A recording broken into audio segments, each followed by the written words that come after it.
సుబ్రహ్మణ్యపురం ఇదే మా గ్రామం. వ్యవసాయాన్ని నమ్ముకున్న మా గ్రామం వర్షాలు లేకుండా ఎండిపోయింది. బతుకు తెరువుకి దారి లేక ఎన్నో కుటుంబాలు గ్రామం వదిలి వెళ్ళిపోయాయి. మా గ్రామంలో 60 ఏళ్ల క్రితం ప్రారంభించిన ఒకే ఒక ప్రాథమిక పాఠశాల మాత్రమే ఉంది. హై స్కూల్లో చదవాలంటే పిల్లలు 6 కిలోమీటర్లు నడిచి వెళ్ళాలి. ఇంటర్ చదవాలంటే ప్రతిరోజు 15 కిలోమీటర్లు నడిచి వెళ్ళి చదవాలి.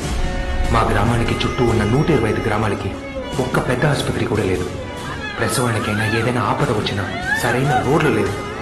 రవాణా సౌకర్యాలు కూడా లేవు. ఆఖరికి మంచినీళ్ళు కూడా ఎన్నో కిలోమీటర్లు నడిచి వెళ్ళి తెచ్చుకోవాలి. ఇలాంటి పరిస్థితుల్లోనే గ్రామస్తులు అందరం కలిసి ఒక కాలువని తవ్వాం.